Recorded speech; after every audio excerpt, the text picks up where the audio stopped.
अंत तक झुके नहीं। महाराणा प्रताप की अंतिम कहानी क्या, आप जानते हैं।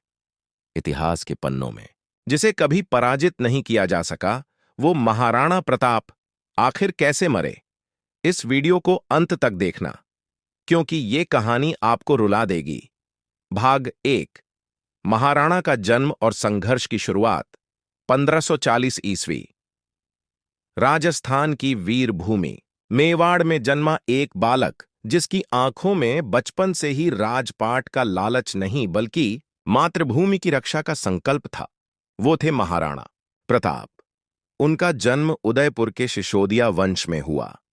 उनके पिता राणा उदय सिंह द्वितीय और माता रानी जयवंता बाई थीं। बचपन से ही प्रताप में अपार शौर्य, धैर्य और दृढ़ संकल्प देखने को मिला। जहां बाकी राजकुमार तलवार से खेलने के लिए डरते थे, वहीं प्रताप न केवल तलवार चलाते थे बल्कि हाथियों से कुश्ती भी करते थे। उनका प्रिय घोड़ा चेतक उनके साहस का प्रतीक बन गया। भाग 2। जब प्रताप ने मुगलों के आगे झुकने से इनकार कर दिया। अकबर उस समय पूरे भारत पर कब्जा करना चाहता था। उसके राजदूतों ने महाराणा प्रताप को बार बार संदेश भेजे, दिल्ली की सल्तनत में शामिल हो जाइए, आपको बड़ा सूबा मिलेगा। लेकिन प्रताप का जवाब साफ था, मैं मुगलों की अधीनता स्वीकार करना तो दूर, उनके साथ बैठना भी अपमान समझता हूं। इस जवाब ने मेवाड़ को एक युद्ध भूमि बना दिया। भाग 3। हल्दी घाटी का युद्ध। प्रताप की अमर गाथा। 21 जून 1576। हल्दी घाटी की घाटियों में इतिहास का सबसे वीर युद्ध हुआ। मुगल सेना का नेतृत्व कर रहे थे राजा मान सिंह और सामने थे केवल 20,000 राजपूत।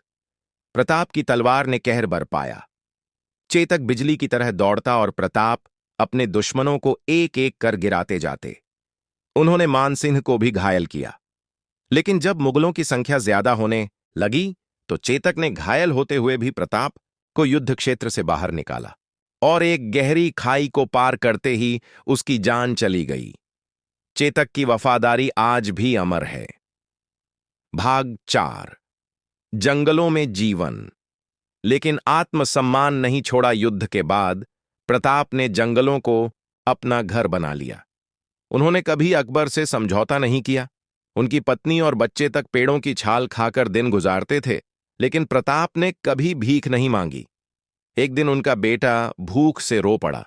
राणा प्रताप ने आसमान की तरफ देखा और कहा, हे ईश्वर, अगर मैं अकबर की अधीनता स्वीकार करता तो मेरे बच्चे रोटी खाते, लेकिन क्या मैं तब भी प्रताप कहलाता।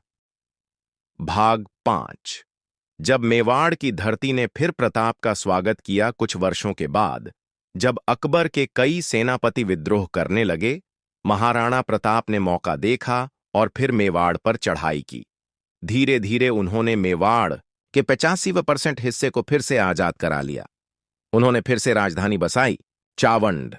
वहां उन्होंने नए किले बनवाए, किसान और सैनिकों को नया जीवन दिया। भाग 6। महाराणा प्रताप की मृत्यु। कैसे हुआ वीर का अंत। 1573 का साल था। महाराणा प्रताप 57 वर्ष के हो चुके थे, लेकिन अब भी हर सुबह तलवार लेकर युद्ध की तैयारी करते थे। एक दिन वह जंगल में शिकार कर रहे थे, तभी एक जंगली भैंसे से भिड़ते समय उनका पैर बुरी तरह से चोटिल हो गया। घाव गहरा था। कई हकीम बुलाए गए, पर महाराणा ने कह दिया, मैं जीवन भर झुका नहीं, अब मरण भी उसी वीरता से स्वीकार करूंगा।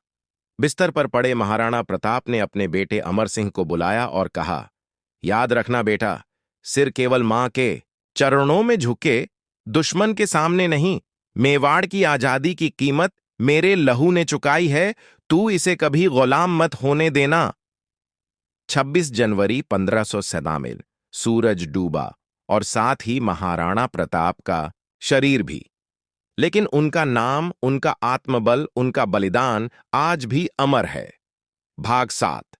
उनकी मृत्यु नहीं, अमृता थी। महाराणा प्रताप कभी मारे नहीं गए। उनका शरीर शांत हुआ, पर आत्मा आज भी हर भारतवासी में जीवित है। आज भी हल्दी घाटी की मिट्टी में लाल रंग है।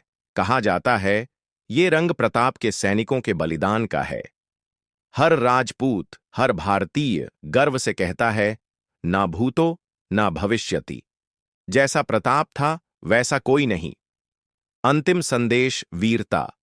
सिर्फ युद्ध जीतने में नहीं होती, वीरता होती है अपने आत्मसम्मान के लिए जीवन भर लड़ने में।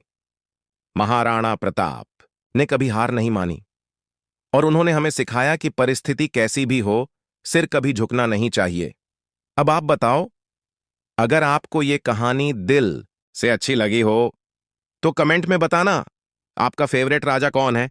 वीडियो को लाइक और शेयर जरूर करें ताकि हर कोई महाराणा प्रताप की कहानी जान सके। जय हिंद, जय मेवाड़।